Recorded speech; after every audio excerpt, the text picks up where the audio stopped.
All right. Looks like we've got all of that sorted out. Thank you, everyone, for your patience. Before we welcome to this Ikigai Law webinar, it's the ninth in our series of webinars so far. Really glad that people are still tuning in and participating so enthusiastically. Just as I hand it over to my colleagues Ishita and Anirudh, I'd just like to set some housekeeping rules. Everyone, just remember to keep yourselves on mute throughout. Only the participants will be speaking, and feel free to engage in conversation on chat. The panelists will take your questions up, towards the end or during as they see fit. So use the chat, stay on mute, and have a good one. Thank you, everybody. Over to you, Ishita. Thanks so much, Aman. Good evening, everyone, and thank you so much for joining for the session. Today, we are in conversation with Yash Dholakia, principal of Tomorrow Capital, an early stage strategic and operator VC fund with a corpus of $100 million. Yash, in his own words, has actually said that Tomorrow Capital rolls up its sleeves and works with the founders to build strategy and organization while helping them solve operational problems along the way. We're going to explore during the session what an operator VC is.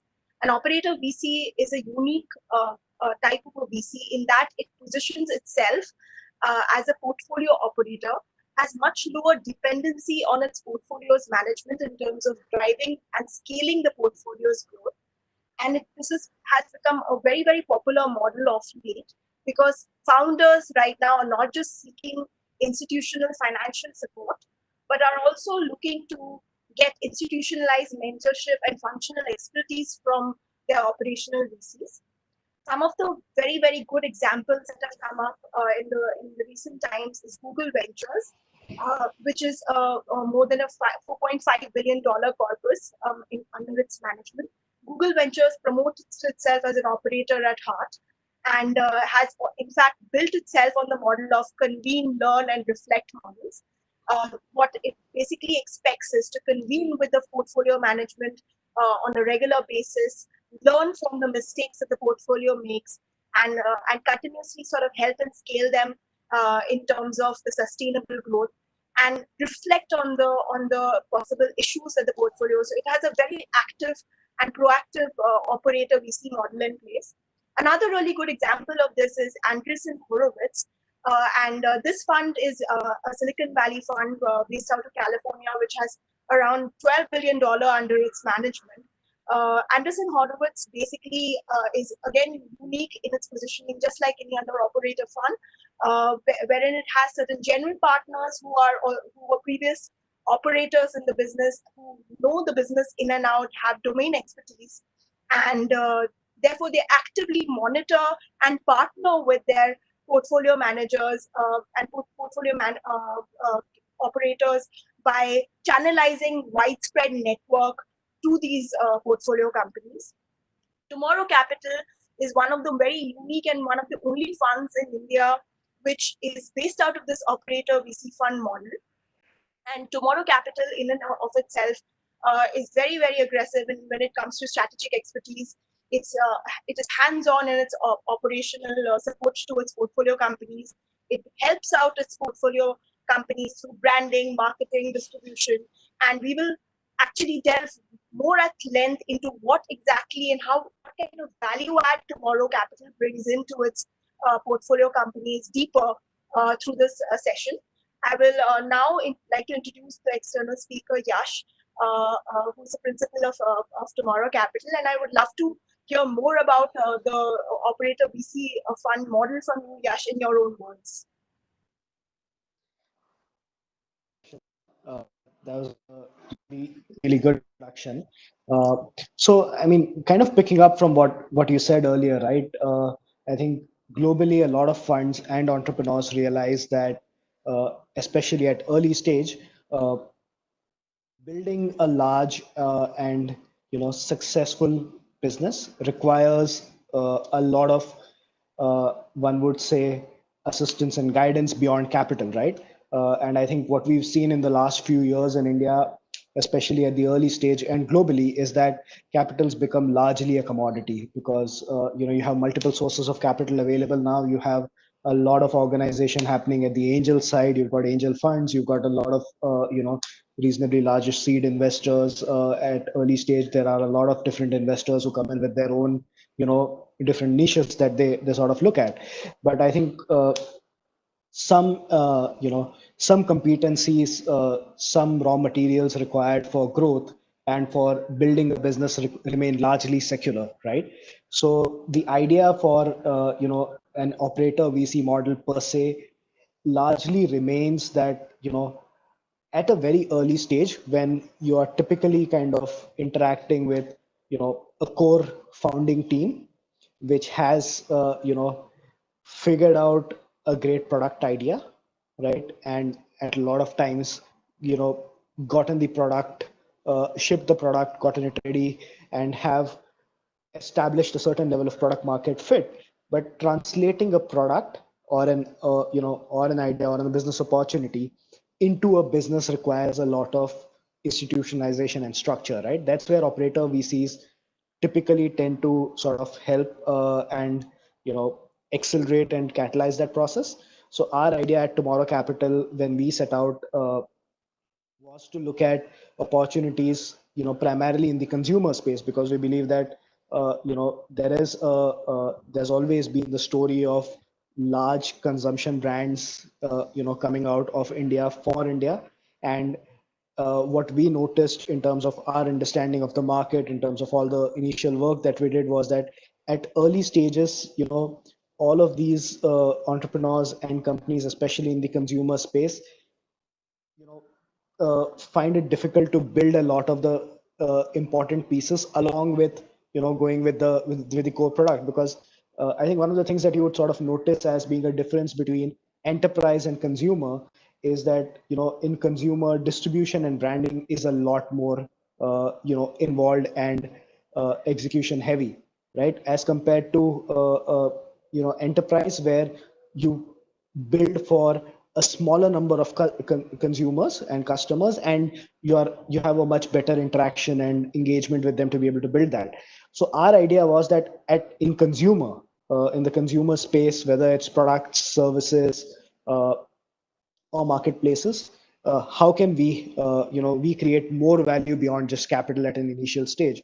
And some of the areas that we identified that we believe we as a team could bring in addition to our networks, is uh, an understanding of how to structure and build distribution, an understanding of how to structure and build core marketing, customer acquisition, core operations, not in terms of the supply chain part, which remains proprietary to businesses, but just general operations, and a lot of back office support. And consumer businesses require a large amount of back office support, whether it's compliance, legal, taxation, accounting, finance, HR, all of these, recruitment, all of these areas where we feel that creating an ecosystem and leveraging our team's expertise, you can catalyze a really good idea or concept into a great business much faster than it would organically take. So that's the whole idea about an operator VC. And as we progress today, very happy to talk about more specifics on this. Yes, that's a helpful introduction.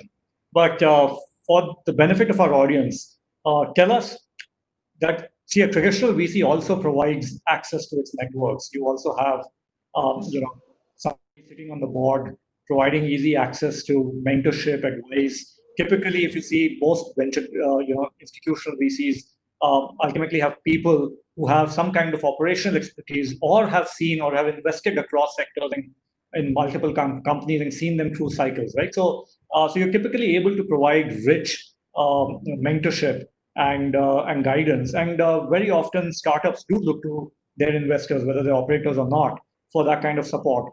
So how is it just a difference of degree between a traditional VC and an operator VC, or is there more to it? Yeah, I think so.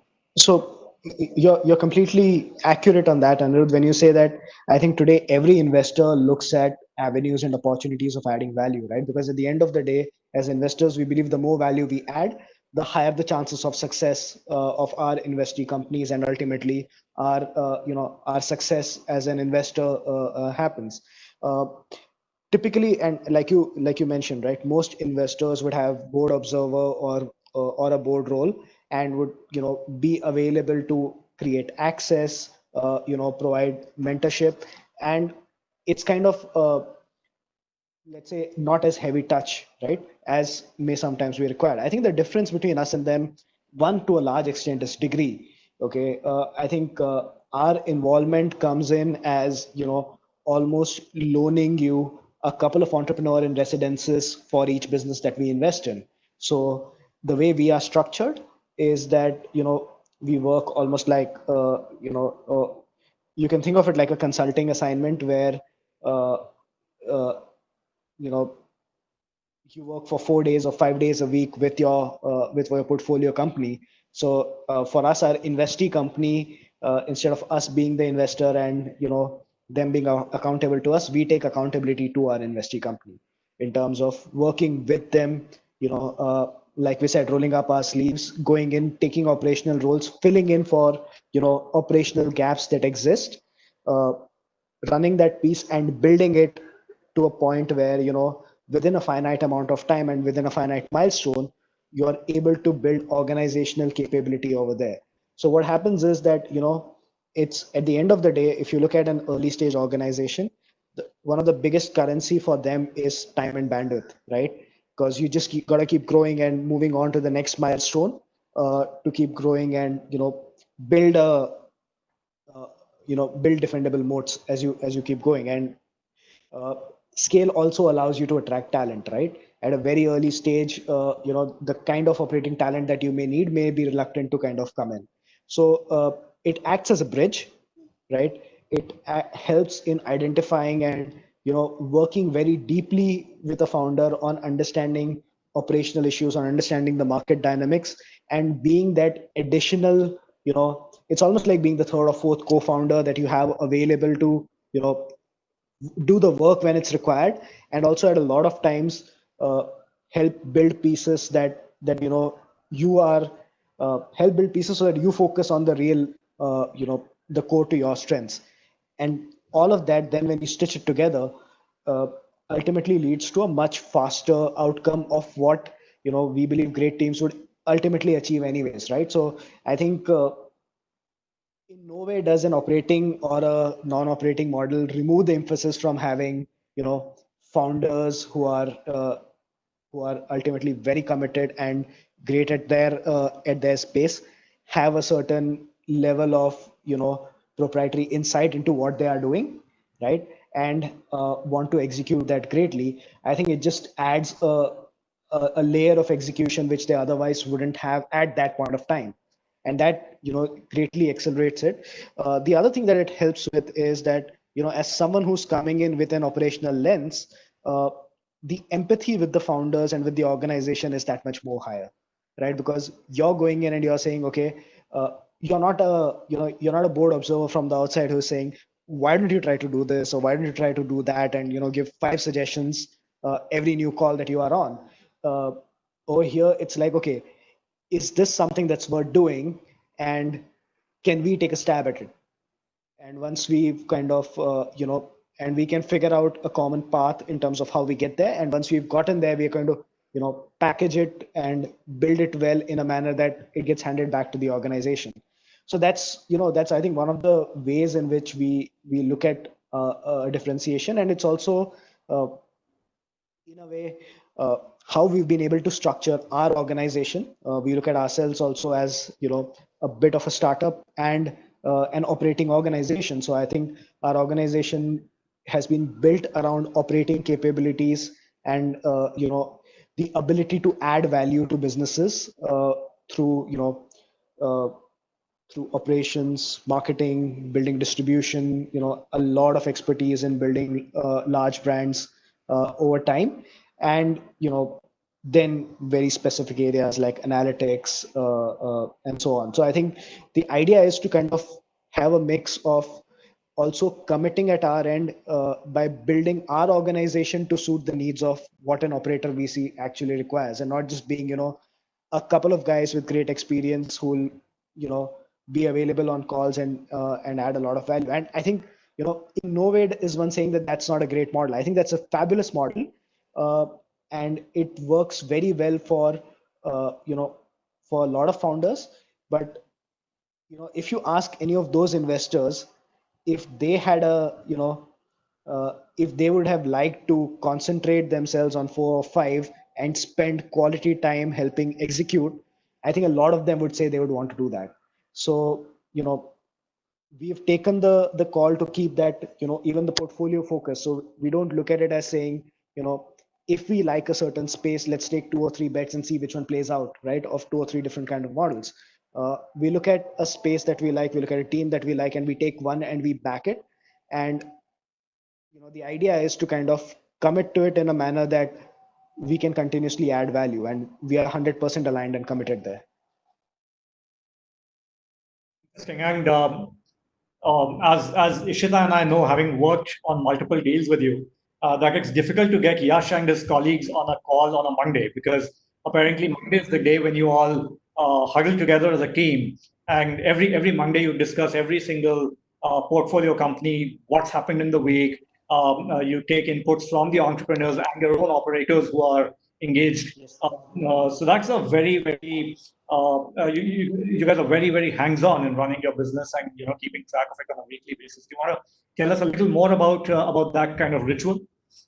Yes. So I think it sort of goes back to what I just earlier said. It's a little bit like consulting, right? So and I think one of the things that as an operator, you know, one needs to be very cautious about is that if you keep going very deep, then you're looking at things the same way as an operating team would. And a huge value add that an investor should always bring into his portfolio is the larger picture, right? Is the ability to kind of step back and say, okay guys, I know we are solving all of these things on execution, but in terms of big picture, are we kind of headed in the right direction? Do we have an eye on the consumer? Do we have an eye on the competition?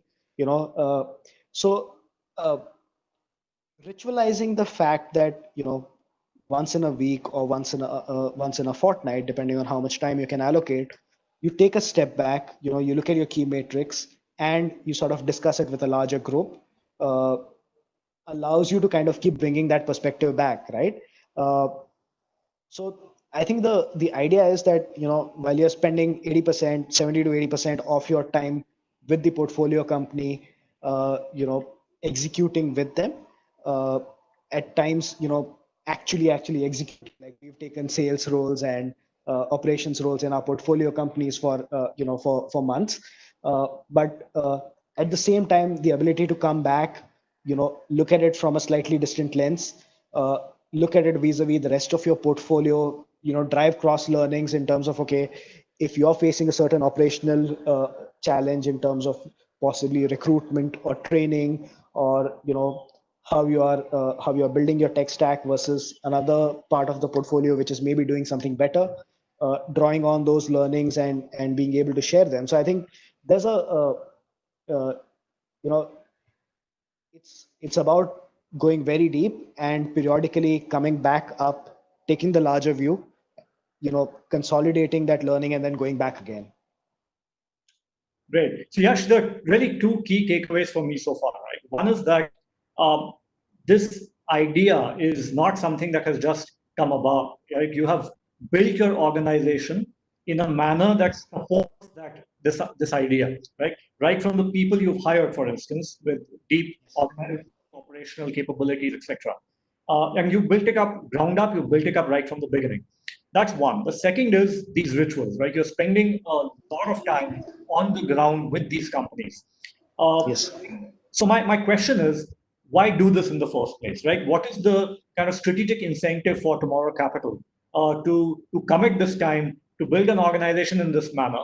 And ultimately, just what is the financial incentive for doing this? I think that's a great question. We've to to be slightly philosophical about it, we ask ourselves this question very often, and I think the answer to that is when you look at it from a long-term perspective, one is trying to attempt a different way of looking at early stage investing per se, and saying that, does being very high touch and highly involved create significantly larger outcomes for all stakeholders involved? The going in hypothesis is yes, and uh, investing is a business where uh, it takes the longest amount of time for you to figure out whether a decision was right or wrong, right? So we are kind of waiting to see whatever we've seen so far in terms of the journeys that our portfolios and us as individuals have taken. I think it's kind of going great.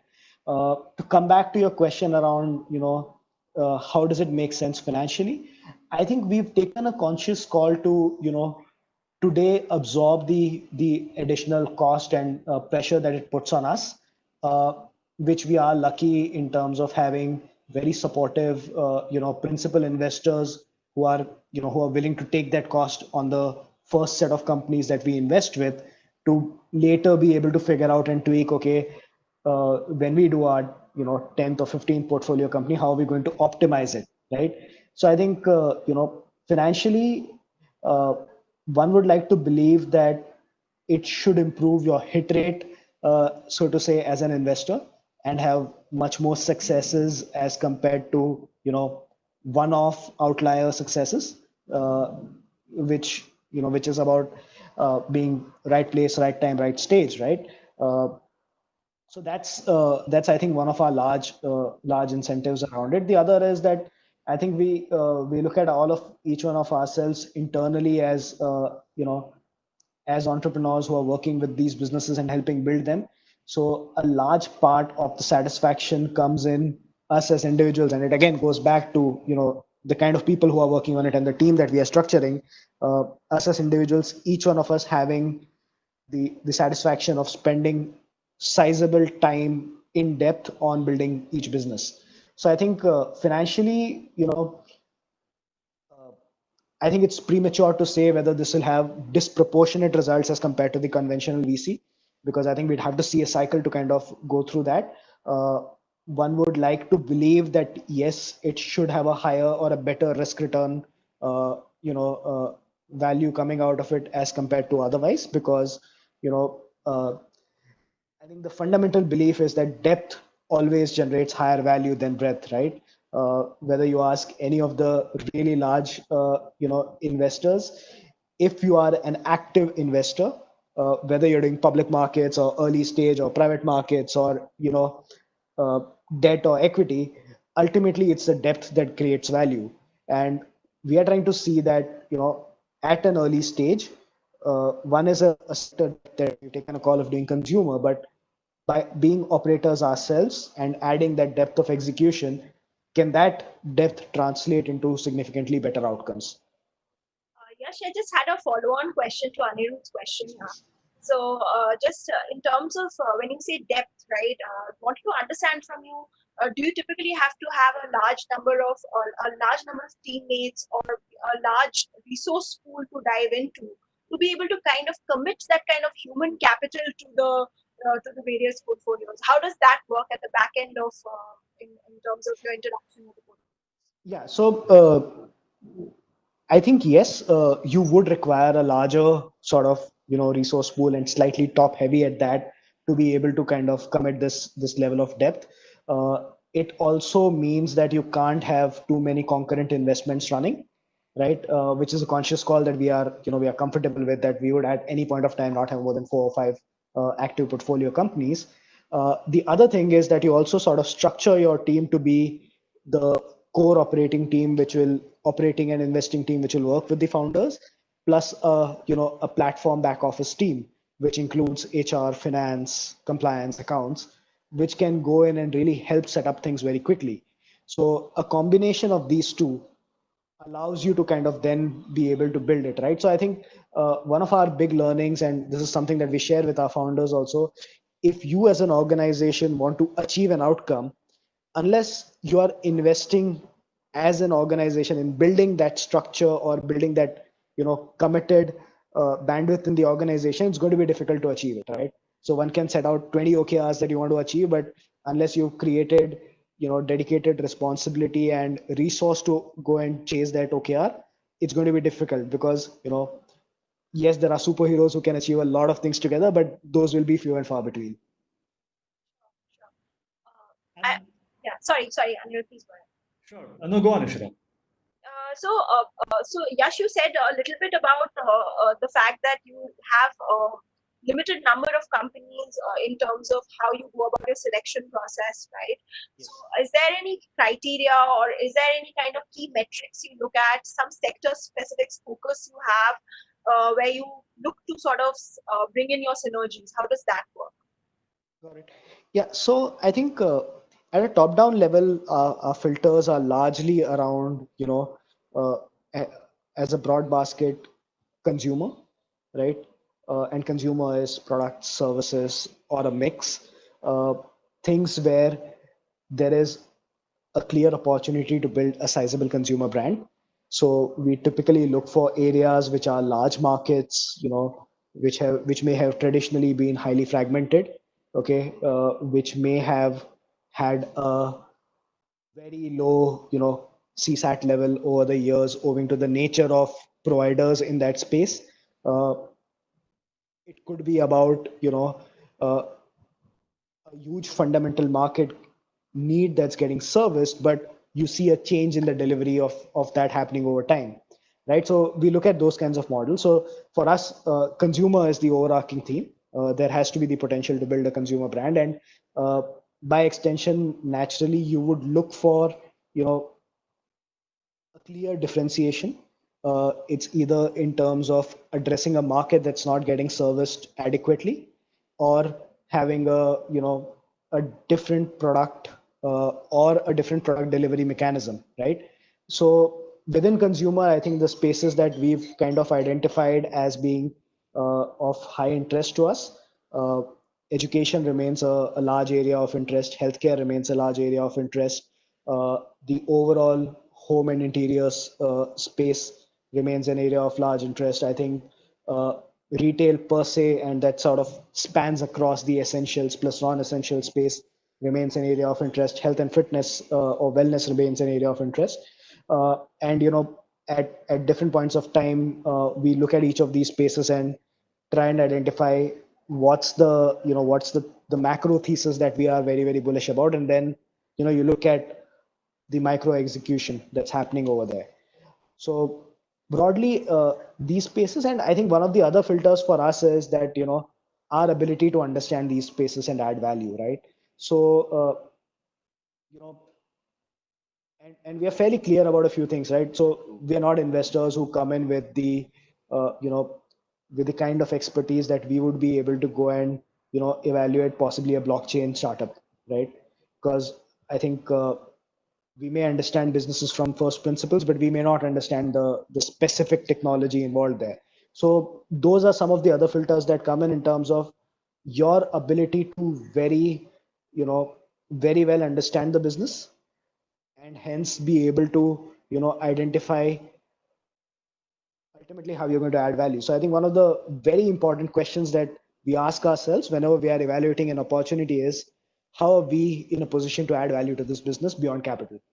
And that sort of then takes care of a lot of these filters. But could you, Yash, could you be a little more specific about, other factors in the deal identification process? So apart from the sectors that you understand, because you're going in as an operator, right? I'm sure there are other boxes that also need to be checked, right? And what are some of these? I think so. Let's kind of get the standard ones out of the way first, right? The first is the founding team and the core management, so to say. I think one always looks for a very clear founder to business fit in terms of, do they know what they're doing? Are they very clear about the problem they're solving? In our case, as someone who wants to come in as an operator and help with that, because we're going to have to work with them, I think one of the things that we look for is value system and their way of work. Are they very collaborative, or do they look for only doing things their way and by themselves? Because one doesn't want to, as much as we'd like to add value, one doesn't want to be in a situation where you create conflict just because you want to add value. So I think that's one of the things that one looks at very carefully. Uh, I think the other piece is around, some of it is around identifying uh, the market drivers, and are we in a position to add value to some of those drivers, right? So uh, whether it's distribution, whether it's brand building, whether it's product development, that's the second one. And the third one, I think, that we look at very carefully, because we look at it from a very operational point of view also, is risk. And we would therefore sort of like to go and evaluate risk in businesses a certain way. I think given that you are looking at a more limited portfolio, uh, one wouldn't like to necessarily take risks which are binary in nature for a business, right? Or one wouldn't like to take a risk around the fact that if this specific externality, which could be either regulatory or structural in the industry, pans out, then this is a great play, and we'll sort of just wait and see what happens. So that's not the kind of play that we would take, because ultimately what we are looking at is execution and operations of the business being built out, being the big success factor, rather than relying on externalities, right? And those externalities typically tend to be very binary events where it's at best a coin flip, right? Unless you have very proprietary inside information on something that you think is going to happen, which naturally none of the investors would have. So I think our assessment of risk and our evaluation of what makes that business tick, uh, and also in terms of the downside, is kind of something that gets guided by the fact that we want to be operationally involved, and we are underwriting the operational strength and execution of the business as being the great lever to success. So yes, I would love to have a conversation around how you would evaluate risk, and particularly regulatory risk, as binary or not, or any other parameters that you might have for yourself. Particularly so because, as you know, that I mean, I've literally built a career of advising companies that operate in very ambiguous regulatory frameworks, right? Whether it is aerospace or drones or cryptocurrency and telemarketing and whatnot. And you yourself, I mean, you sit on the board of some online pharmaceutical companies as well, pharma delivery companies as well, for one example. You know, I would love to hear from you as to how would you go about, classifying risk and looking at risk on whatever framework that you have for yourself. Yeah. So I think, fundamentally we'd like to classify risk as, very broadly two buckets, right? One is manageable risk, which in a very simple sense means that it's something that you're going to be able to take care of operationally, and if that kind of falls one way or the other, your business does not have survival risk, right? So let's say there's a part of your business where you're doing something which requires a regulation to evolve in a certain manner. If it evolves, great. If it doesn't, you still have a way of making it work without being on the wrong side of the law, right? The other is kind of, you know largely that binary risk which you don't have control over, right? You would hope that the regulator thinks of it a certain way and changes, but if your business hinges on the outcome of that event going a certain way, then you have an issue, right? So I think you faced a lot of those situations in the past where commercialization of a specific product may depend on the regulator allowing maybe civilian use or consumerization of it, right? Uh, or in some cases, let's say FDI norms and so on and so forth. Like talking about healthcare per se, right?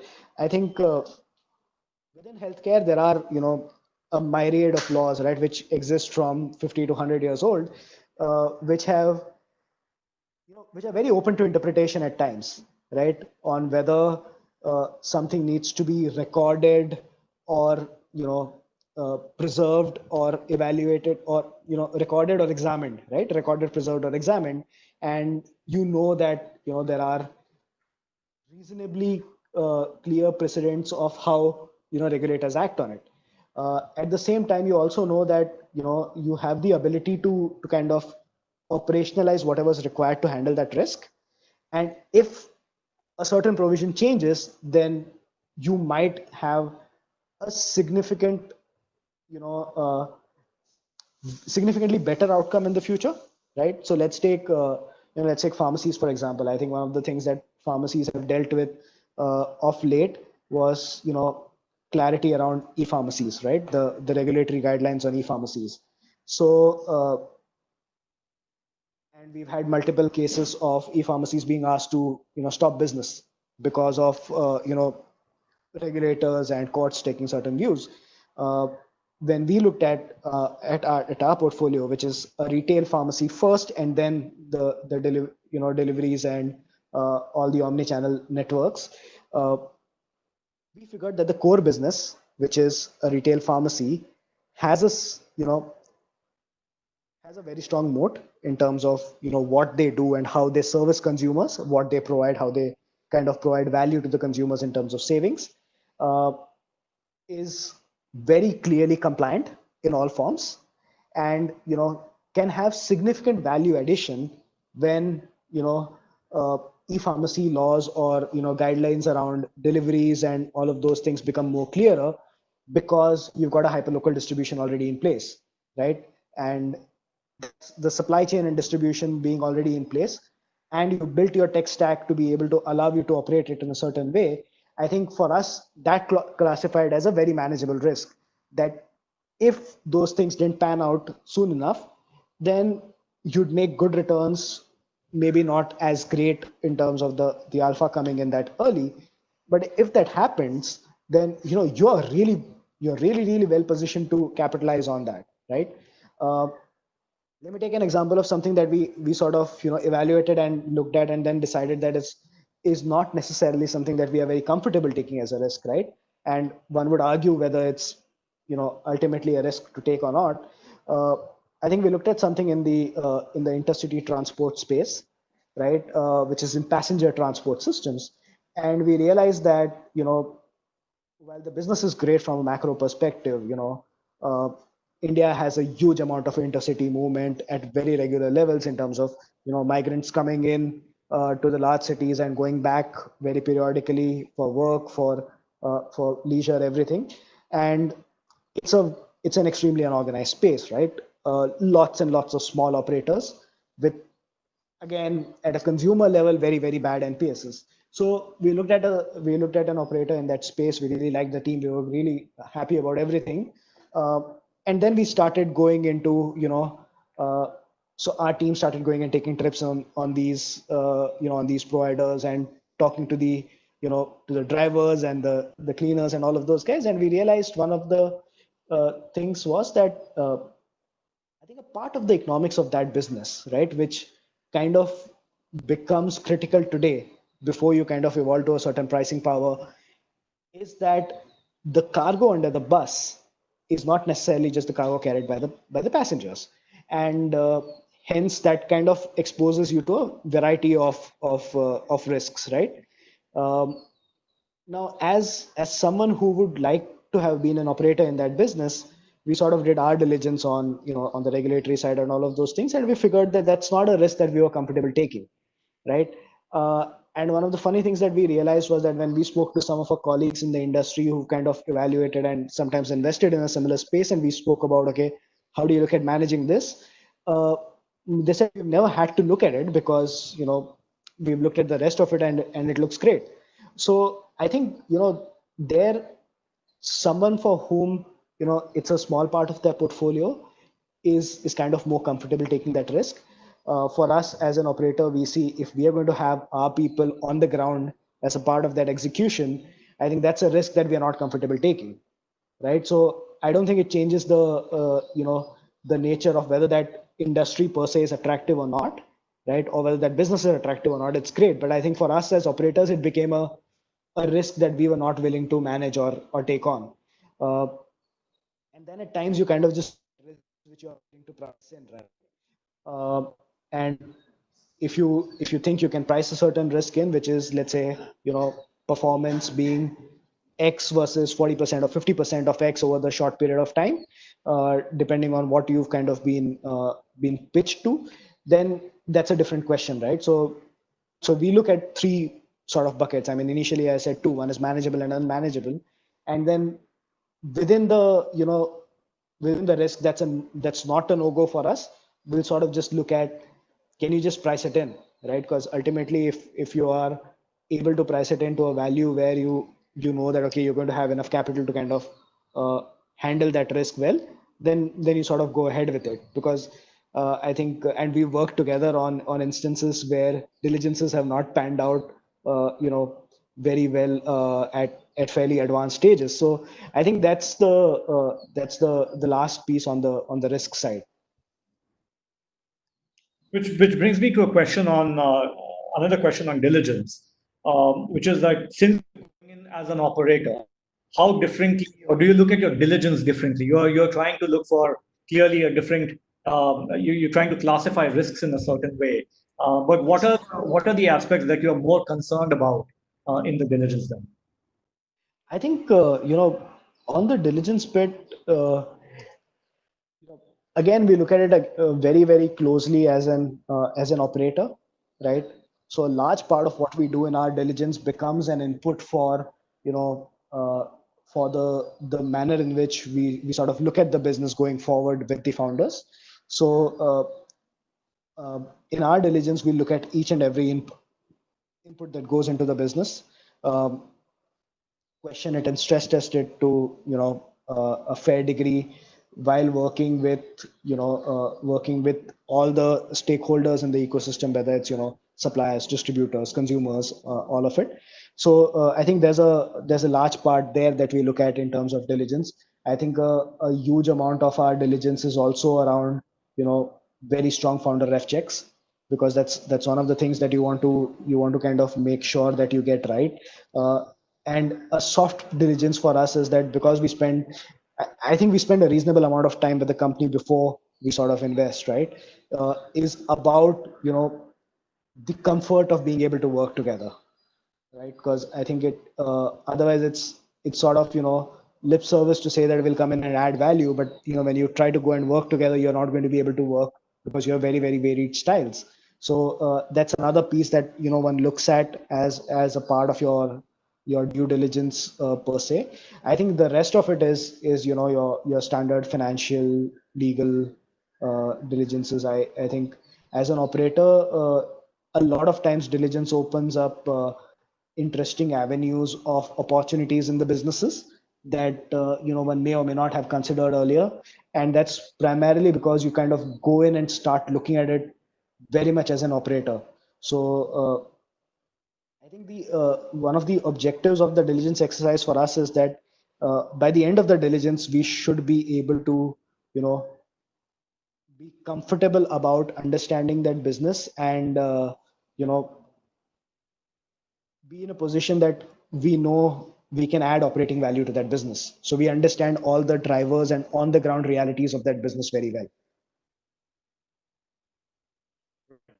And uh, so the good insight here was that you place a lot of emphasis on founder ref check, right? You definitely want to know the people you're going to be working with as an operator in the years to come. True. But what happens when there are disagreements? Because when you are entrenched in the business, you are exposing yourself to the risk of disagreements not only as an investor but also as an operator, right? Yes. Um, and is that, do you see that as a risk? Do you see that as a problem? I think not. So that's where the initial comfort kind of comes in. I think so so I mean, let's look at the basic hygiene of it, right? The business belongs to the founders. Okay, we are very clear. We don't want to get into any kind of operating control or financial control in a business. So we are very clearly minority investors. We look at significant minority so that we have, you know, uh, a sizable voice in the organization to be able to kind of influence decisions. Uh, when it comes to disagreements, I think the idea is for you as an investor to be able to influence. Ultimately, as much as you as an operating investor would have, your ear to the ground and all of those things, it's the founder who's who's living it and who's running it day in and day out, right? So and in our experience so far, what has happened is wherever we have had disagreements, uh, we've been able to have a discussion and come out with one party convincing the other. And in case of a disagreement where one can't resolve that, I think the hierarchy is fairly clear. The founder's view prevails, right? So I don't think there's a lot to sort of worry about over there, because if you've done your initial diligence right, if you're very very confident of your choice of founder and industry, I think the differences would largely be around at some point of time maybe prioritization, at some point of time maybe a certain operating strategy, where we are very happy to give our inputs, and we sort of as compared to a lot of other investors, we never hesitate to kind of put that out, and also never hesitate to be proven wrong. So I think it ultimately does not become a huge issue. It becomes a point of a good constructive discussion and debate where ultimately the organization benefits. Because I think the lens that we look at from our side is that if I have a view that's different from the founder, is the outcome of my view or suggestion better for the business or not? If it's not, then I back off, right? And if both of us believe very strongly that our view, my view is better, and the founder believes that his view is better, then I think it's better to defer to the founder on that. And then you sort of, but once that discussion's done, everyone's committed to that path, right? Then there's no revisiting required. So Yash, in terms of the interactions you have with founders typically, right, and some of the things that you would like to discuss upfront, as you said that you sort of have a very collaborative approach when it comes to working with founders. So just wanted to understand from you, do you have any kind of controls that you put in place upfront? And by way of example, um, a typical VC usually has a board appointed director. Do you also have some sort of like mechanisms, processes which you incorporate upfront just to smoothen that sort of discussion out and have certain sort of like benchmarks in terms of how what kind of discussions can be had, what kind of processes you will follow with your portfolio companies, and if you could just sort of throw some light on that, that would be great. Yeah.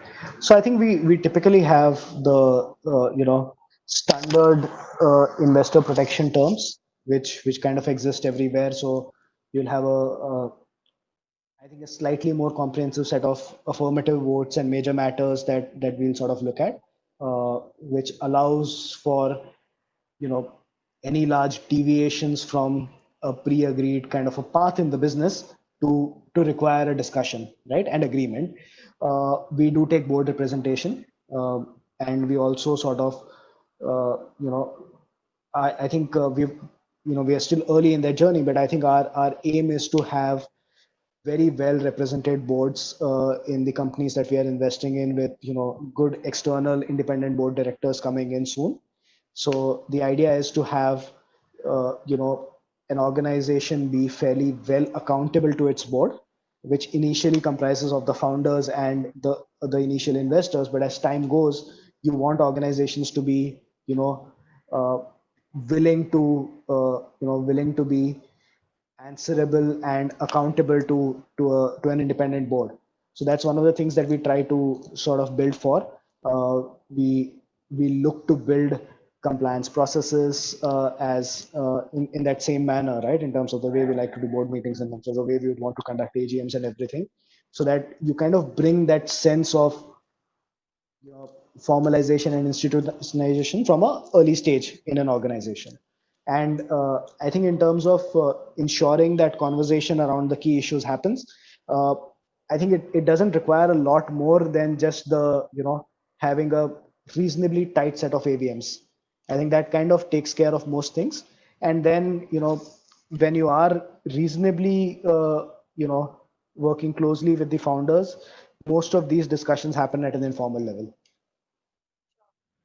So, in terms of the discussion around ADMs I mean, when you are approaching the founders, for example, and you have had earlier institutional investors who are also maybe existing investors, have you ever had like any kind of pushback when it comes to having an exhaustive list of risk matters, and especially on operational aspects? And this is part one of my question.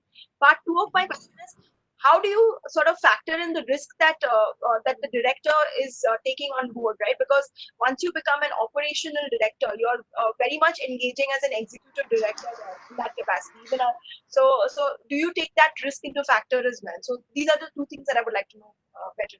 Yeah. So I think just to quickly answer your second part first, while we go and help with key issues, we don't take formal positions, right? So we are still always non-executive directors from a legal standpoint, legal and regulatory standpoint. So we don't get into issues of dual employment or anything. Our salaries are paid by Tomorrow Capital. We are complementary resources to the investing company. We don't price our people into a transaction and all of those things. So that's one part, right? And even the way in which we work, we try to keep it such that we are building quickly for them. So we are doing a lot of things that external help can do, which does not necessarily require you to become very to get into that whole zone of becoming an operating director. That's point one. Point number two on AVMs, I think one would realize and understand that most legal documents are elaborately argued and discussed, and AVMs form a part of that. So there is always a question as to why a certain thing is required. One gets into those discussions, and I think ultimately rationality kind of prevails over there. If you're asking for something that's a source of huge discomfort for the founder, then you need to make sure how you are giving comfort to the founder on whatever exposure he's taking, and vice versa, right? So at the end of the day, when you're getting into putting those rights on paper, I think it's more of a matter of creating that mutual comfort and trust uh, than anything else. So yes, there will be resistance to certain clauses, because you as an investor would feel that this is a risk that you need covered on paper, right? And the founders may feel that this gives you a fairly broad sword. So you sort of just have to figure out a way to balance it. I think uh, it's not a very standard answer to that. It kind of works differently for each individual and for each individual transaction. But in a company, have you ever faced with other institutional investors also sort of jumping in, because they might not have the same sort of strategies adopted? In fact, most of them don't, right? Do you envisage this to become like like an issue in terms of the company having to converse with different VCs and different strategic partners, wherein a financial VC will have a very different sort of a mindset from an operational VC. So how do you sort of see that, and how do you weigh against that? So I think honestly, in our experience so far, it's not happened. Because at the end of the day, one has to realize that the operational VC is also interested in ultimately making money, right? So I think uh, so if you look at it at a larger level, the motives for all three stakeholders are aligned, right? The founders, the operating VC, and the financial VC that comes on board later. Uh, Disputes or disagreements may arise if people's time horizons vary, right? um, I think that's something that kind of happens with or without having a operating VC or a financial VC, because everyone has their own fiduciary commitments to their investors, and hence the requirement to sort of exit at certain points of time. uh, we haven't seen that being an area for us of concern for us. From our side, I think the lens is always very clear that whatever decision or you know view that we are taking, is it value accretive to the company or not? And uh, we've been lucky enough to work with other investors who also look at the the same question. So I don't think it's kind of a large issue there. Okay. There is a question from Ashish. Does the benefit of operational capability from the VC side come at a cost of higher equity share from the founder? So, in other words, all the time commitment, resource commitment that you bring to the table, are you going to price that in terms of the valuation? Are you going to take a lower valuation? I think we would love to, but I think valuations are more driven by markets, and typically it's a two-way street, right? If a founder sees a lot of value in what we provide as compared to what, let's say, a passive financial investor provides, then he may take a view that he is willing to have a higher dilution to get us on board, right? One would like to believe that that would be the case in most instances. So short answer is, one would like to believe yes, but I think ultimately valuations are market driven, right? So ultimately it is about the founders seeking a certain level of dilution. So I think if a founder is looking to do a 10% dilution round and I'm asking for 25, then irrespective of whatever value add I'm doing, he doesn't have that much equity to give, so he won't take it. So I don't think that's a major yay. Marginally, yes. I mean, one should be able to have founders marginally would be able to or willing to kind of have a slightly higher dilution for an operating VC than otherwise. But honestly, I don't think the data says one way or the other on that. Sure. And a related interesting question comes from Sandesh Atya, who asks, at the time of an exit, if you are selling to a strategic buyer, are you able to then demand a better valuation because you are able to give better, stronger reps as opposed to a financial investor? That's an interesting question because, I mean, I think what he's getting to is that you're operationally involved, so you have better information and you can give stronger reps, more reliable representations. I think one would have to wait for exits to happen to be able to answer that with a lot of conviction. But what I think the other way of looking at it is that I think a follow-on investor, right, whether it's strategic or financial, coming in, if he sees someone who's very deeply ingressed into the business and is willing to continue to sort of stay involved and committed to the business, I think that adds a fair degree of conviction to an incoming stakeholder, right? So that's one of the ways in which it can play out.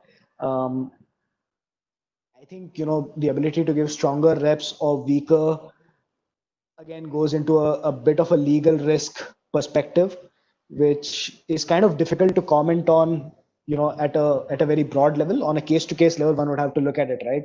Whether you are comfortable giving a stronger rep on something because you're operationally involved, because at the end of the day, a lot of times reps are futuristic also, right? So would I want to have a stronger rep on something if I'm exiting from a slightly more futuristic point of view? I may not be willing to do that. And if I could just add to that, I don't think that an exiting investor is going to agree to give reps as to the company. You will probably give reps as to your own holding of the shares, that they're not encumbered, etc. But I would doubt that exiting investors would agree to a demand like that very easily. Well, if it gives you a better price, then maybe, but typically you don't see that. But could you, Yash, also speak about other operator venture capitalists in the country and outside? I mean, of course, outside of India, you have more examples, and Ishita, in fact, started today's session with that. But if you could talk about some of the others and how do you stand different, do things differently, etc. So I think most investors tend to have some level of operating health and have sort of focus. One investor that we can talk about because we worked with them closely is Lightbox. I think they kind of bring in a fair amount of value to their portfolio. By getting involved in specific areas, right? Like us, they are also very focused on consumer as an overall industry, and the ability to then cross pollinate learnings and add value. similarities, I think, look at businesses in a similar manner, look for strong differentiations where they know that they can work with founders to build stronger brands, right? And then help create distributions and everything. Differences, they come in slightly later than us, at least now in their current vintage fund, and less heavy touch as compared to us, right? So there are them. Then you'll also look at a few of the VCs or Ps in the slightly later stage. One of the other, I mean, we sort of like in the Indian context, we really like the way in which some of the buyout funds operate, uh, because I think they structure themselves to a lot of operating heft. Uh, in terms of having a very clearly demarcated operating team and a clear clear and differentiated investing team, having clear rules about how decisions get made around certain investments, having very well structured and that's something that we are trying to learn and replicate, having very well structured playbooks around things. Okay, I think one of the things that can add a lot of value is having standard playbooks to how certain things which kind of are repetitive in nature need to get done. So they have clear playbooks on once you come in the first 15 months of your investing, these are things that you're going to do, and you have an operating partner that leads every investment, and the operating partner has a mandate that you got to reach a certain milestone within this amount of time, and as you reach that milestone, you have to get back, uh, out of the company, because we need you to move into the next investment. Because ultimately, for us as investors, I think our bandwidth also is committed to one institution, and we'd want to be able to free that up quickly so that we can move to the next one. So the value add remains the same, but can you deliver that faster? So I think.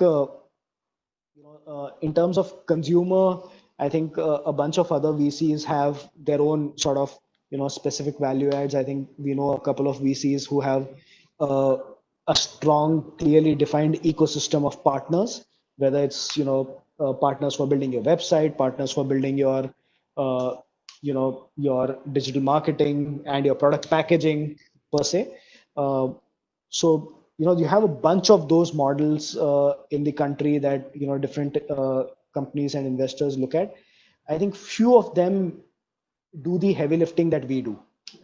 I think the kind of heavy lifting that we do, you would rather see in the buyout funds. No, I can attest to that. It's clearly a very unique model. But you mentioned just now that you've also worked with one of the operator VCs. Have you co-invested? And if so, then how does that work out? One company having two operators sitting on the So balance I think we were the early investors, and and then they came in later. But I mean, so we had conversations initially before they invested in terms of aligning of vision on what we think is the real potential of the business, right? So we've had independent conversations amongst each other on what we think is the path that's most exciting. Them getting comfort that we are on the same page, us getting comfort that they are on the same page, and after going in, I think we've had a fairly productive experience working together, because you're kind of trying to pull the organization in the same direction, which is towards a higher growth.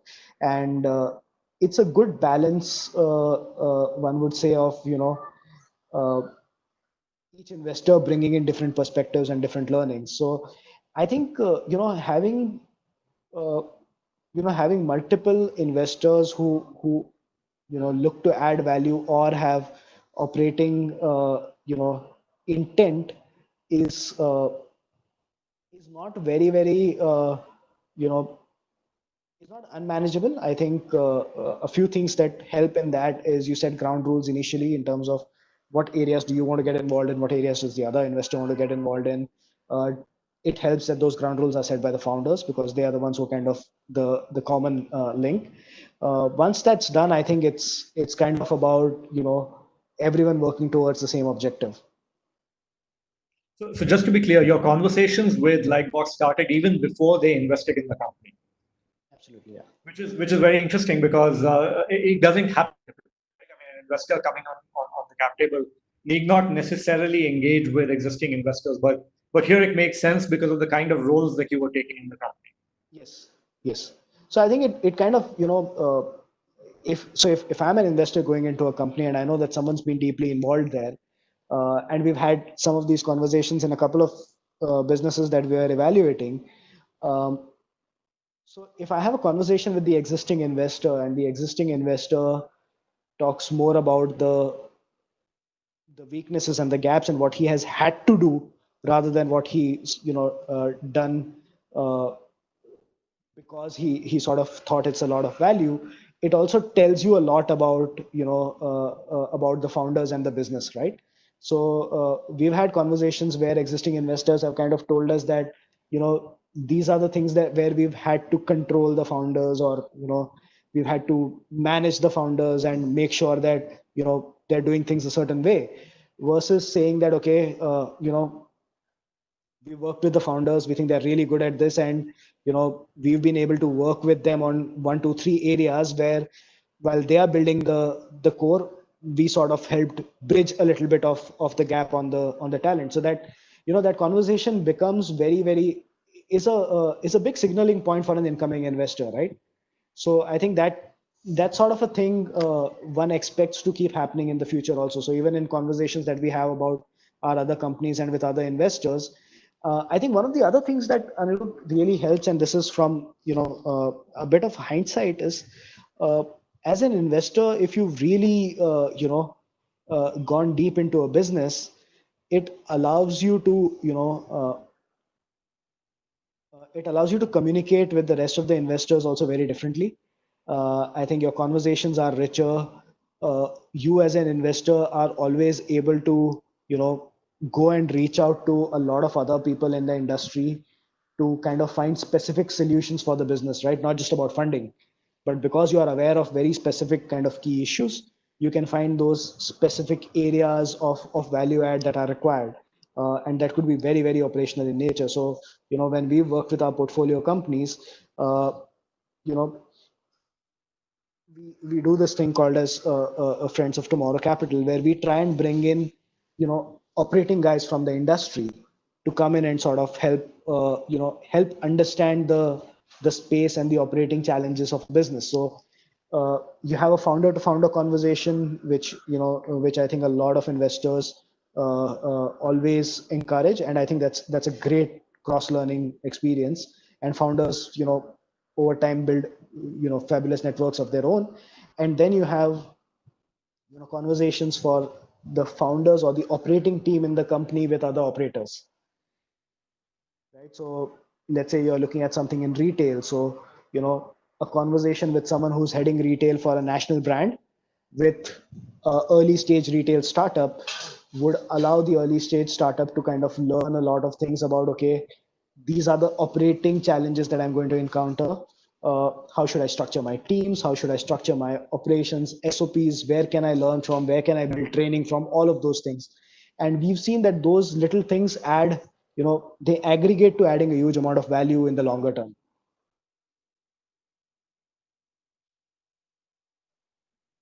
Thanks, yes, that was really insightful. I wanted to quickly just touch upon a couple of themes that we spoke about a little, and I want to sort of deep dive and speak about these. You said that you will have certain metrics that the company will typically have to follow in terms of like being on track in terms of financial returns, etc. Right?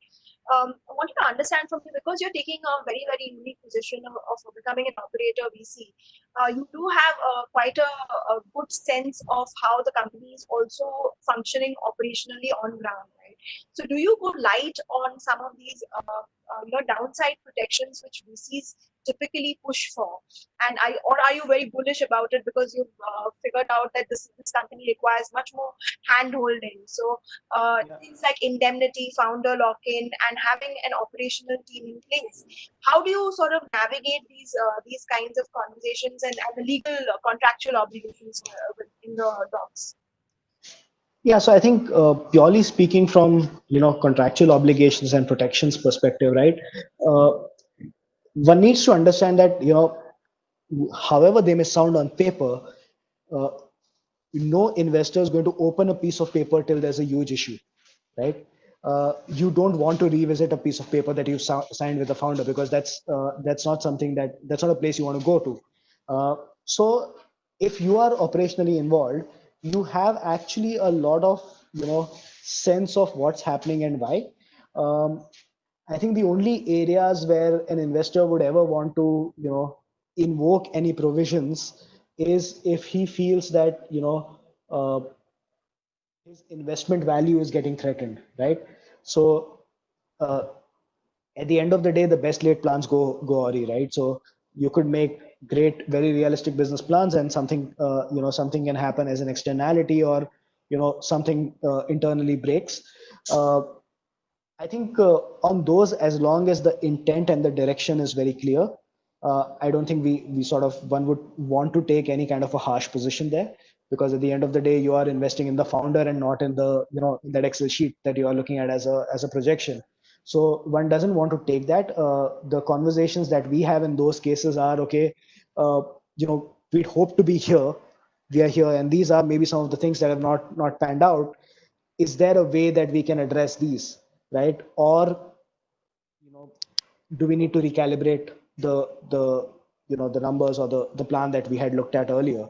So I think in that case, one would look at contractual as worst case protection, which one would not like to revisit. One would want to make sure that one is compliant with the contractual obligations. So if contractual obligations require you to give notice to investors on actions that you are taking and deviations that are happening, one would push for that to happen, because you'd want to be very, very compliant and thorough. I think corporate governance is one of the things that we place a lot of emphasis on, because uh, I think we believe that it's one of the very silent but very, very significant value drivers in an organization. Okay. Nobody talks about corporate governance if it's going well, right? And we want to make sure that none of our investee companies ever have to have a conversation around corporate governance, right? So you're fully compliant at all points of time, and at some point when you scale, because that's driven into the culture of the organization, it kind of has incremental value to the business. uh, and coming back to your things like performance, achievement, underachievement, I think one takes the view that you know uh, one has a clear line of sight on what's happening, right? One has a lot of faith in the founders that one has invested in, uh, and till you see any kind of funny business happening, one does not want to kind of put a spoke in the wheel on that. One would always have, so us as an investor, uh, we would always push for more aggression, uh, on more growth, on building faster. But at the same time, we come from the old school thought that, all of these things while you hold your unit economics in place, right? So a lot of times these conversations become slightly difficult, because, it's our job to push, and it's the founder's job to kind of, take on as much as he can, without breaking his ops, right? So the founders will always give you a pushback when you say that, we should be doing 2x, you should be growing 2x or 3x faster. And the founder comes back and says, if I do 2x or 3x faster, things are going to break. And that's where us as investors, because we are operationally involved, we take the view that yes, then if that's the case and we agree with you, can we look at, can we do a small pilot somewhere and see if we can figure out a way to do 2x or 3x without breaking things? So that's where the conversations then tend to go. And because you're operationally involved, you can, you can get involved in that conversation and try and help the founders identify certain gaps and areas which they were not looking at earlier. And I had a follow-on question to that. So thanks for just walking me through in terms of the mindset. Uh, in terms of like when you say you're investing in the founder, I've also, because you've worked closely on many deals with you, I've also seen that you're not as bullish in terms of penalizing us for until obviously the founder is required and has not been not compliant. I've seen that you're a little bit, you have had a little bit more liberal approach towards penalizing the founder on company operational grounds. Is that an approach that you typically take for all your portfolio companies, or you're selective about who you would take that approach with? No, I think the short answer to that is, you know, penalizing is not value accretive. So we don't intend to penalize. I think the idea is to work collaboratively, and because, so one of the things is when you're operationally involved, right, you're as responsible for the outcome as the founder is, and we take that accountability very seriously. So there's no point in you having a conversation where you say, okay, 3 weeks out of 4 in a month I was working with you, and at the end of the 4th week I'll come to you and say, numbers nahi hua boss, you're doing something wrong. So you can't have that conversation, right? So being an operating VC, I think you kind of wear a dual hat, and you sort of are always cognizant about the fact that growth and business outcomes are as much your responsibility as the founders, and that's a partnership, right? So you can't, one would never want to penalize the founders for non-achievement. I think the only place, and it keeps coming back to it, is I think performance needs to be supported and encouraged. If there are intent issues, then you sort of take very hard stands, because so if there are ethical or intent or governance issues in an organization, I think that's something where we draw a very, very clear line on.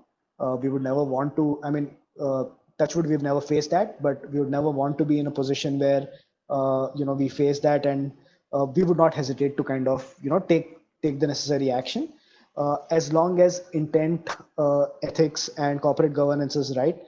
I think it's the investor's job to be supportive. Yeah, thanks so much. And I think that's why you typically also look at like a much more in-depth sort of MIS report and informational and inspection rights in the company. Absolutely. So that sort of ties in with the methodology of evaluating how the company is doing on a month-to-month basis. So Yeah, so I think the simple way of looking at it is that what you can measure, you can control, and you can grow, right? So the more comprehensive you make your MIS, the more you are able to look at and differentiate what's an input, what's input driven, what's kind of externality driven in terms of the key matrix of a business. And again, there, our operational involvement helps a lot, right? After you've kind of seen a business closely for 6 months, it's only after that can you really determine which are the drivers, right? Which set of customers do you need to go much deeper into understanding, right? Which matrix are lead indicators for risks, all of those kinds of things. So I think one looks at MIS very, very carefully, because one wants to make sure that it becomes both a representative of performance and also a very strong driver of strategy in the future, right? Because if you look at the business numbers closely enough, you will find opportunity areas emerging from there. You'll suddenly notice a certain set of customers or a certain type of customers exhibiting certain repeat behaviors, which, if you control, would lead to much stronger outcomes. that sounds really great. I also wanted to kind of touch upon another theme. One of the things that I was really keen on knowing about is your Tomorrow Capital typically advertises itself as long-term growth capital, right? So I wanted to kind of like discuss with you what are your typical exit options? Are you looking at the same sort of exit options as a typical VC? Because also from a documentation point of view, right? Like Yes. I think you're very differentiated. You've got a different sort of parameters to judge an exit, and you go about it in a different way. And I want you to just sort of speak about that a little. Yeah, I mean, thanks for asking that question, Ishita. I think it's one of the things that sort of sets us apart. Um, our philosophy is, as an operator VC, we'd like to be partners, right? So, and we are prop capital at the back, right? So we don't have a close-ended structure that 2+5 plus whatever to exit and everything. We've taken the liberty of saying that we do not want an exit from the founders. Okay, so we don't need an exit from the company or from the founders. At the same time, we are very, very clear that we want our exit to be independent and we want to be able to kind of drive it ourselves. So our documents, if we are the only investor, right, uh, would never have a put clause. So we don't have puts to founders. We don't have buybacks structured into our documents. If there is another investor who comes in and has those rights, then it would, it would not be prudent, and it would not be sort of, you know, financially viable for us to not have those rights. Then we would have pari passu rights. But otherwise, if we are leading, we don't need exits from the investors, from the founders. So we don't have a clause which says that after 6 years you need to buy us out at a certain IRR, or you need to do a buyback, or we'll put the shares to the founders and so on. We have our own exit rights, we have our own liquidation rights, and we just make sure that those are not impeded. And ultimately the aim is that, if things go well and if we don't have a capital call at our end, we'd want to exit when the founders exit, because that's the, I think that for us is what we mean when we say long term. That's really, really different from the typical VC approach, and good to hear this sort of kind of commitment that Tomorrow Capital has, and not just in terms of operationally, but I think even financially, that your economic metrics are quite differentiated from how a typical VC would look at making financial returns. In terms of right now, Yash, could you just speak a little bit about what is it looking like in terms of the investment climate in the COVID? Right, a lot of our audiences have actually raised this question directly to us. How is Tomorrow Capital placing itself? Is there a sense of is there a sense of slowing down, or are you guys also like look quite bullish in terms of certain sectors, and you're all progressing with your capital investments in the same manner as you had done before COVID had happened? So I think we are, we are a reasonably young fund, so we don't have that high an exposure for us to have been hit on our portfolio and hence have to worry about damage control there. Our investments are doing fairly well right now and are reasonably liquid, so we are not worried about that. So we are currently very, we are fairly active right now on the market. We are looking at new opportunities. We want to do stuff in the areas that I spoke about earlier, whether it's education, healthcare, retail, as spaces that we like. I think we, at an overall market level, I think, the one overriding theme for everyone is uncertainty. Okay. I think one doesn't know when or what the new normal is, right? But one does know that, fundamentals in the market or in the Indian consumption story will not change, right? Uh, so some things have changed in terms of, if you were looking at businesses that required a very optimistic middle class as the major driver, then you may want to sort of stop in your tracks and reevaluate and maybe wait a while to see how the middle class comes out of it. But if you are building a business which is around essentials, and where you are creating actual value in terms of uh, distributing better, or you know uh, providing a better product, or just providing a better pricing to the consumer, and have your unit economics in place, I think you're in a good position right now, right? So we are actively looking at such businesses. We are also seeing, while one can't comment on the larger picture of what the new normal is, we are also seeing a very accelerated adoption of, of technology, of changes in consumption patterns, of maybe moving more towards the more organized kind of consumption on various things, whether it's education, so whether it's a tutoring industry, or whether it's in K-12 schools, and the formal sector, the formal core education sector needing to digitize quickly. So those kinds of things we see as lasting changes, because what happens is that a change that was happening very slowly has now just received a big step change. So if the graph was going this way, it's kind of just had a step, and it'll continue to go up, right? So one looks at those as great opportunities. Apart from that, on a lot of other things, um, one could happily speculate, but there's really no certainty around things. But if you ask someone from a 5-year perspective, do you see, the India story being as good as it used to be earlier, or maybe stronger potentially? I think the answer there is a very clear yes. Uh, it's about identifying, and the investment call for us is that, are we investing in something that's building a lot of value, or are we investing in something where we are going to just have to invest to keep it alive for the next couple of years, right? The latter is something that everyone's kind of shying away from, because you don't have a set timeline on how much support you need to give for markets to come back. But if it's an ongoing market where a business is running, I think, and we've had conversations with some of the other investors also, I think people are fairly actively looking at it, at least in the early stage.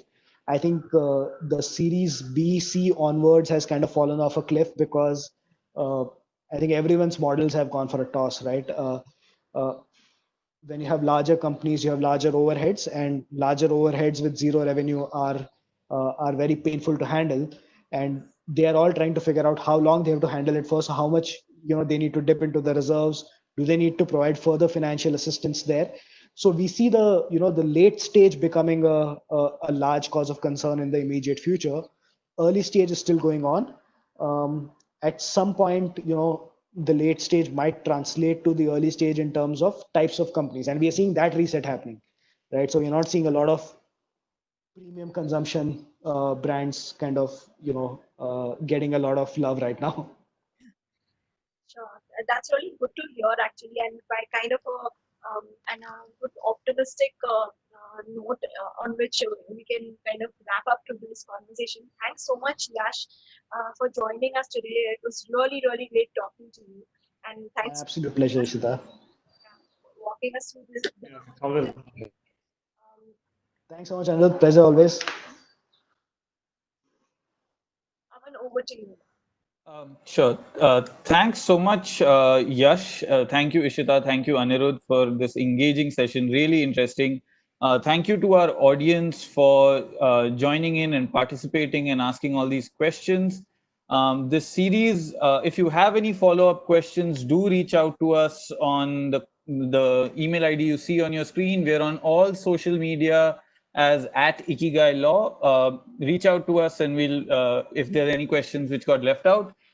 Tomorrow, there's another webinar, this time on strategic litigation, where we'll have Senior Advocate Nakul Diwan and Advocate Vrinda Bhandari talking to Anirudh and Tanya.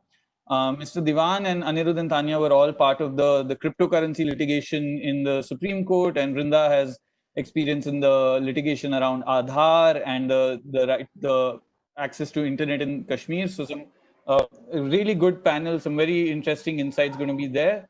Thank you for joining us today, and hope to see you tomorrow. Thank you, and that's all from us today. Thank you. Thanks a lot. Bye.